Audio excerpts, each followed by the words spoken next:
I'm here with Chris Cabrera, the Vice President of the National Border Patrol Council, and he's also a Border Patrol agent here in the Rio Grande Valley, and I wanted to ask him a few questions about the ongoing situation here at the border. So compared to a year ago, what other differences are you seeing in border security? You know, the biggest issue we're seeing is the sheer traffic, the sheer volume of people. We have so many people coming in that it's unprecedented. It's the highest it's ever been. Literally thousands upon thousands per day just in this area. With that, our agents are pulled out of the field to do transport duties, to process, to watch people at the hospital, to babysit. So there's nobody watching the field, so people are coming in and there's nobody out there to catch them. And we saw it happened in Del Rio. You had so many migrants under the bridge. It grew to almost half the size of the Del Rio population. Mm-hmm. How is this affecting the towns along the border? It affects it in a lot of different ways. Here, we're a little more built up than Del Rio, so we can absorb it. We can absorb it a little better. But it definitely affects the hospitals that we have here. And then you take into the fact that we have, the whole COVID issue going on. So people are coming in untested. Some that do get tested get released wherever they want. They're just released free to go. Something like 20%, 25% of the people that come through that are tested are COVID positive and are released. And that's not counting the people we don't test or the people that get away. And it's also affecting, it can affect towns that are hundreds, if not 1,000 miles away from the border. How does it affect them? If you look at it, one with the pandemic, for instance, we have different strains coming in. They're not staying here. People that come through here don't stay here. The other one is the drugs that come in. Opioids. We don't have a heroin problem here in the Rio Grande Valley. It comes through here, but we don't have a problem here. They have a big problem in Ohio. And how do they think they got it? It came through here. There's a lot of hard drugs that come through the river. It's not like it used to be where they would come through in 18-wheelers and try and hide. They float them right across the river. Huge amounts of fentanyl, methamphetamines, you name it, it comes through here, and it doesn't stay here. And Border Patrol is stretched thin. As you said, there's not much they can do when you have so many people processing. Is it that way along the whole border or just in this area? Yeah, it's that way along the whole border. We're actually in a better situation than most, that we have more power, so we're able to absorb it a little better. Some of these smaller areas can't absorb it. There's been many sectors that have had to shut down their checkpoints because there's nobody to work those checkpoints because they're all inside processing or having to take up the slack for somebody else in another station. And how is morale among Border Patrol agents? It's in the toilet. I mean, I've never seen it this low. I've seen it low before, never this low. It just seems that the administration's not really concerned about us. They take resources from us every time we start to gain momentum. For instance, we had National Guard here. Things were working out. We were starting to get a grip on things, and they pulled the National Guard. Now we're lacking that, so we're having to shuffle around just to try and fill that void. Meanwhile, we have 3 or 4 other voids that we haven't even addressed yet. Now, actually, curious to know, they pulled the National Guard, but wouldn't that be under Governor Abbott? Well, you have the National Guard under Governor Abbott, which is the Texas Guard. That is going to DPS. We've had other National Guards from other states and active Army DOD assets that work here through the federal government, and those are the... Now, back to morale. Now, we saw what happened in Del Rio with the horses. Mm-hmm. Now, the president said that those agents would be punished, basically. Mm-hmm. What has happened with that? Yeah, nothing's happened. It seemed to have just kind of gone by the wayside. The media outlets have apologized. Unfortunately, the president, the vice president, the secretary, and many others have yet to man up and offer an apology that they were wrong. So they're digging in, and it's kind of hard for the agents to realize that, to even think that they're going to get a fair shake with the agency when the president is saying they're going to pay for it. So we're going to do everything in our power as far as the union to make sure these guys don't face any disciplinary actions because they did nothing wrong. Do you feel at all supported by the current administration? Not at all. Not one bit. But it's nothing new. We've had this to some extent, in past administrations, and we'll be fine. We'll make do with what we have.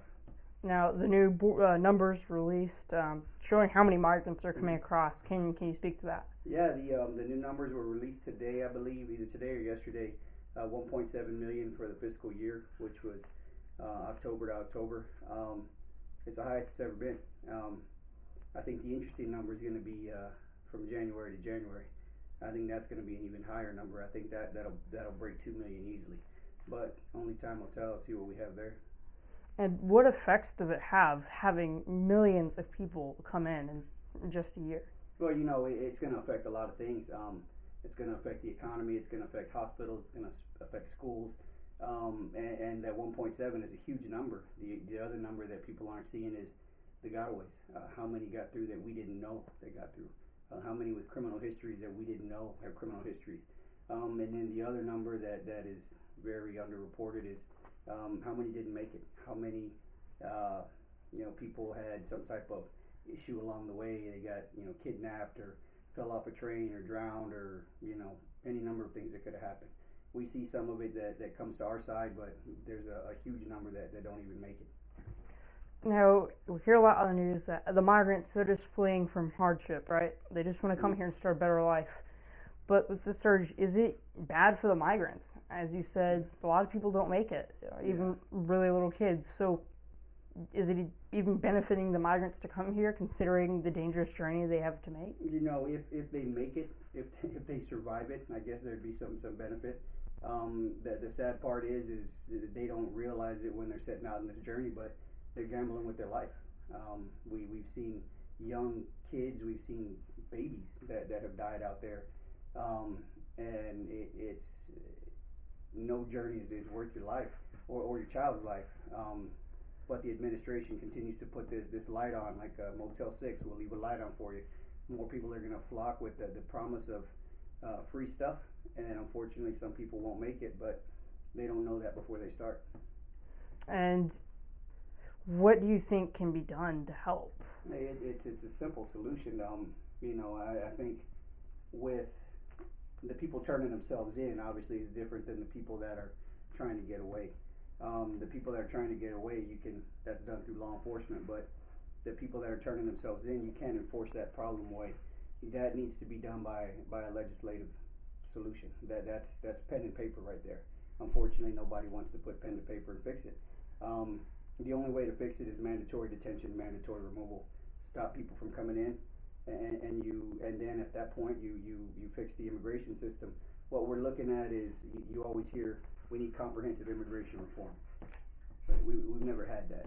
When Reagan in '86, I believe, did the amnesty back then, they were talking about comprehensive immigration reform. Nothing was ever done, and it won't matter anyway until you stop people from crossing. It's like if your sink is overflowing, do you start mopping or do you turn the water off? And what we're trying to do with comprehensive immigration reform first is start mopping. Well, by the time we're done mopping, more water has spilled out of the sink, so they need to shut the flow off, secure the border, and then from there they can figure out what they want to do as far as comprehensive immigration reform. Now, in the last administration, we heard about walls, right? That was something that President Trump wanted to put in place, was along the border. President Biden halted the construction of the wall. And if you go to certain places in the Rio Grande Valley, places all along the border, you can just see steel laying where the wall was going to be constructed. So here's my question. Do walls work? Well, they worked. They do work. And, I think if you look back with Joe Biden and Chuck Schumer, or even, a lot of these people in D.C. now, 10 years ago, 15 years ago, they were very pro-wall. And it just happened that President Trump became pro-wall, so they became anti-wall. So whatever he was for, they were against. It does work.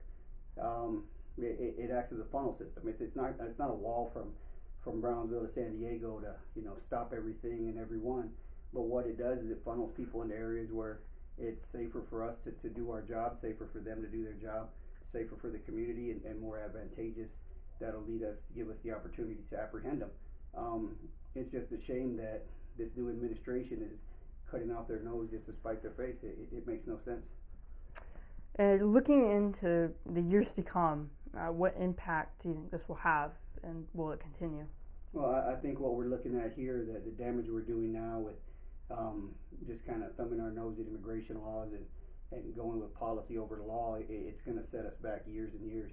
So we're going to have a lot of ground to make up. Ultimately, we will, but it's just wasted time at this point. Well, thank you so much for your time. Not a problem. Thank you. I'm Phoenix, Phoenix Rising in America, and this is our country.